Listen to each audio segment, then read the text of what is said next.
우리 그리스도인들은 세상에 속해 살아가지만은 세상에 속하지 않는 존재입니다. 하나님 나라와 이 세상 나라의 두 나라에서 우리는 살아가고 있습니다. 우리는 이렇게 양쪽에서 서로 잡아당기는 힘 때문에 어쩌면 상처도 받고 찢김을 당하는 이 고통 속에 우리는 살아갈 수밖에 없습니다. 이것이 예수님께서 우리가 이 세상에서 승리할 수 있도록 예수님께서 우리를 기도하신 이유이기도 합니다. 십자가에 달리셔서 죽어가는 예수님을 보면서 그 모습에 울고 있는 여인들에게 예수님께서 말씀하셨는데요. 나를 위해서 울지 말고 너와 너희 자녀들을 위해서 울라고 말씀하십니다. 예수님께서는 우리가 이 세상에 속해서 살아가고 있지만 세상에 속해 살 수 없는 존재적 갈등으로 우리는 끊임없이 싸울 것이고 또 힘겹게 우리의 신앙을 지켜내기 위해서 피 흘려야 한다는 사실을 잘 알고 계셨습니다. 그래서 실패하지 않는 최후 승리를 얻을 수 있는 방법을 우리들에게 알려주셨습니다. 그것은 오직 한 가지만 선택하는 것을 말하고 있습니다. 다윗은 그의 인생의 목적을 분명하고 확실하게 고백하고 있습니다. 오늘 본문 말씀입니다. 내가 여호와께 바라는 한 가지 일 그것을 구하리니 곧 내가 내 평생에 여호와의 집에 살면서 여호와의 아름다움을 바라보며 그의 성전에서 사모하는 그것이라. 다윗의 이 고백은 충동적이나 일시적인 것이 아닙니다. 다윗이 평생도록 소망을 품었던 단 한 가지의 소원이 여호와의 아름다움을 바라보면서 그의 성전에서 그분을 사모하는 그것이라고는 소원을 말하고 있습니다. 바울에게도 이와 같은 소원이 있었습니다. 우리가 잘 아는 말씀입니다. 빌립보서 3장 14절 말씀에 보면은 표대를 향하여 그리스도 예수 안에서 하나님을 위에서 부르신 부름의 상을 위해서 달려가노라. 다윗은 자신의 삶과 또 목적의 소망이 한 가지라고 표현하고 있고 바울은 예수 그리스도만이 표대임을 말씀하고 있습니다. 여호와의 집에 살면서 또 여호와의 아름다움을 바라보며 그의 성전에서 사모하는 다윗처럼 또 사도 바울은 표대를 향해서 예수님만 바라보는 그의 소원이 있습니다. 우리의 목적지가 분명하지 않으면 목적에 이르는 것은 여간 쉽지가 않습니다. 하지만 우리의 목적이 분명하다면 정확하게 그곳까지 도착할 수 있습니다. 우리가 차를 타고 갈 때도 길을 모른다면 내비게이션이 그 목적지까지 알려주는 대로 따라가면 도착할 수 있습니다. 우리의 신앙생활도 우리의 말씀이 함께 한다면 우리가 원하는 그곳까지 갈 수 있습니다. 인생의 목적이 바뀌지 않는다면 하나님을 구하긴 구해도 정말 일시적인 그 변화만 우리가 경험하게 될 것입니다. 어떤 설교나 간증을 듣고 나면 참으로 은혜도 받고 도전도 받습니다. 그래서 더 열심히 기도도 하고 하나님을 찾고 또 순종도 해봅니다. 그러나 얼마 못 가서 다시 예전으로 돌아가고 은혜를 모두 소진하는 그 경험도 우리는 수없이 하게 됩니다. 믿음의 사람들도 이런 신앙의 반복을 주기적으로 많이 경험하게 됩니다. 이런 신앙의 반복되는 이유는 우리가 진정으로 원하는 것이 참된 하나님이 아니기 때문입니다. 그래서 변하듯 하지만 다시 옛 상태로 돌아갑니다. 성경에는 연약한 사람이 승리할 수 있는 방법도 가르쳐주고 있습니다. 시편 51편 10절 말씀에 하나님이여 내 속에서 정한 마음을 창조하시고 내 안에 정직한 영을 새롭게 하옵소서. 여기서 다윗이 원했던 것은 정한 마음을 창조하시고라는 것은 깨끗한 마음, 거룩한 마음을 달라는 것입니다. 이렇게 기도하고 다음으로 정직한 영을 달라고 기도합니다. 여기에서 정직한 영을 공동 번역에서 보니까 꿋꿋한 뜻을 새로 세워달라고 말씀하고 있습니다. 그리고 새 번역에서도 견고한 심령으로 새롭게 하소서라고 합니다. 현대의 성경에서도 확고한 정신을 새롭게 하소서라고 말씀합니다. 한마디로 이것을 말하게 된다면 이 정직한 영은 흔들리지 않는 견고한 심령을 가리키고 있습니다. 처음에 성도들은 이렇게 깨끗한 마음, 정한 마음을 원합니다. 시간이 흐르면 흐를수록 우리가 더 정직한 영을 더 원하게 됩니다. 그 이유는 이렇게 정결하게 구해서 우리가 깨끗해지고 있는데 경고하지 않아서 쉽게 흔들리고 넘어져 버리는 일이 너무 많기 때문입니다. 힘겹게 얻는 것인데 또 쉽게 빼앗겨 버리는 것을 자주 경험하면서 정직한 영, 즉 견고한 심령을 더 많이 사모합니다. 이렇게 정직한 영은 언제 주어지는지, 그것은 바로 우리의 삶의 목적이 바뀔 때 이 정직한 영이 우리에게 주어집니다. 인생의 중심적인 목적이 바뀔 때 마음이 깨끗해질 뿐 아니라 반석 위에 세워진 것 같이 흔들리지 않고 견고해집니다. 인생의 목적이 바뀌지 않는 그 상태에서 하는 노력은 아무리 진지하게 간절히 원하고 아무리 노력한다 할지라도 변화되지 않습니다. 개가 토하였던 것을 다시 먹고 돼지가 씻었다가 구덩이에 다시 뒹구는 것 같이 계속 반복되어지는 것입니다. 왜냐하면 우리가 살아가는 목적이 변치 않으시는 신실하신 하나님 그 자체에 두는 것이 아니라 상황갈 때와 같이 환경에 흔들리는 나 자신에게 또 내 만족함에 내 꿈에 목적을 두고 있기 때문에 우리는 모든 것이 노력한다 할지라도 변화되지 않습니다. 또한 이렇게 저 또한 그렇습니다. 주님이 나의 모든 것 되는 것, 이것이 나의 유일한 소망이고 앞으로도 변치 않는 그 마음이 되기를 너무나 원하고 있습니다. 한 가지가 모든 것이 우리는 되어야 합니다. 시편 44편 8절 말씀에도 우리가 종일 하나님을 자랑하나이다. 우리는 하나님의 이름에 영원히 감사하리다. 시편 기자는 종일 하나님을 자랑한다고 말합니다. 종일 살아가는 일상 가운데 무엇을 하든지 중요한 것은 오직 하나라는 것입니다. 우리가 하나님을 위해 일하는 것보다, 하나님을 위해 무언가 하려고 하는 것보다 주님이 원하시는 것은 주님을 찾고 주님은 우리와 함께 동행하기를 원하십니다. 하나님은 우리가 하나님을 일하는 사람이 되는 것보다 하나님을 찾고 하나님의 얼굴을 구하며 하나님과 동행하는 그 사람 자체가 되기를 원하시는 것입니다. 하나님은 우리에게 나를 위해서 너 나를 위해서 일을 잘하라고 이렇게 말씀하시지 않습니다. 오로지 우리에게 나의 안에 거하라고 말씀합니다.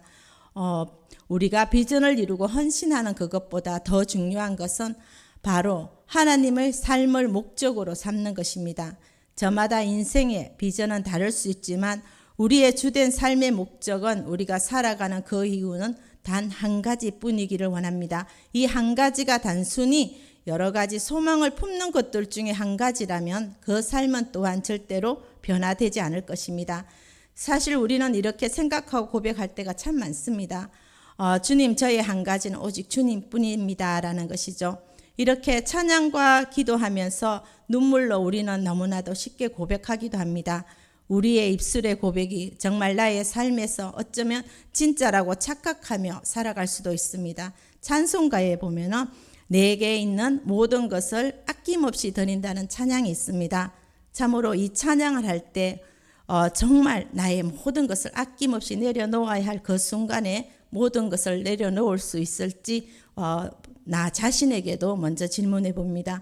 한 가지는 오직 주님이 내 안에 머물기를 원할 때에 말씀에 순종할 뿐 아니라 예수님이 기뻐하시는 성품과 사랑으로 신의 성품에 참여할 수 있게 되고 하늘에 속한 영광스러운 존재로 우리는 점점 거듭나게 될 것입니다.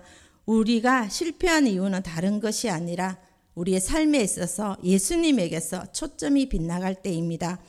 예수님이 우리에게 한 가지가 되어 있다면 어떤 상황에서도 승리할 수 있고, 만약에 예수님이 우리에게 한 가지가 되어 있지 않는다면, 우리의 전부가 되어 있지 않는다면 우리가 하는 이 모든 일, 사역이나 봉사, 구제, 섬김이라 할지라도 그것은 빗나간 초점일 뿐일 것입니다.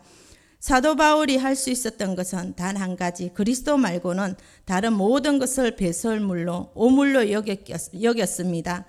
빌립보서 3장 8절 말씀에 보면 또한 모든 것을 해로 여김은 내 주 그리스도 예수를 아는 지식이 가장 고상하기 때문이라. 내가 그를 위하여 모든 것을 잃어버리고 배설물로 여김은 그리스도를 얻고. 또 이렇게 한 가지에 승리하는 성도가 있는데 바로 마리아입니다. 누가복음 10장 42절입니다. 몇 가지만 하든지 혹은 한 가지만이라도 족하니라. 마리아는 이 좋은 편을 택하였으니 빼앗기지 아니하리라 하시니라. 이 한 가지를 선택했던 마리아는 정말 멋진 집에 결혼하는 것도 아니고 잘 사는 것도 아니었습니다. 그런데 마치 구약에서 하나님께서 다윗이 장막을 그리워하듯이 신약에 와서는 예수님이 또한 마리아의 가족을 사랑하셨고 자주 그곳을 방문하셨습니다. 예수님의 사역의 이루자이자 심은 바로 마리아의 집의 방문이기도 했습니다. 마리아 안에 있는 예수님 한 분만 원하는 이 사랑을 아시고 쉼을 얻으시는 거처가 또 되었던 것입니다. 예수님이 머무시는 곳, 예수님이 쉼을 얻으며 또 기뻐하시는 곳, 그것이 우리의 심령과 우리의 삶의 인생이 되어야 할 것입니다. 이것이 우리 삶의 유일한 소망이 된다면 하나님 한 분만으로 충분하면 다 부족함이 없습니다. 하나님 한 분만으로 충분하다면 다른 것이 덜 중요해질 것입니다. 오늘 본문의 다윗이 한 가지를 구했던 본문의 앞구절입니다. 악인들이 내 살을 먹으려고 내게로 왔으나 나의 대적들 나의 원수들인 그들은 실족하여 넘어졌도다. 군대가 나를 대적하여 진칠지라도 내 마음이 두렵지 아니하며 전쟁이 일어나 나를 치료할지라도 나는 여전히 태연하리로다 라고 고백합니다.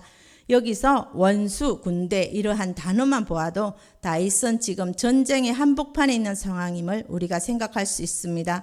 자신을 죽이려고 막 달려드는 군대 앞에 생의 위협을 받으면서 쫓기고 또 숨어 다니며 도망자로 하루하루 견뎌내고 있는 다윗이 그가 부를 수 있는 유일한 이름은 바로 여호와였습니다.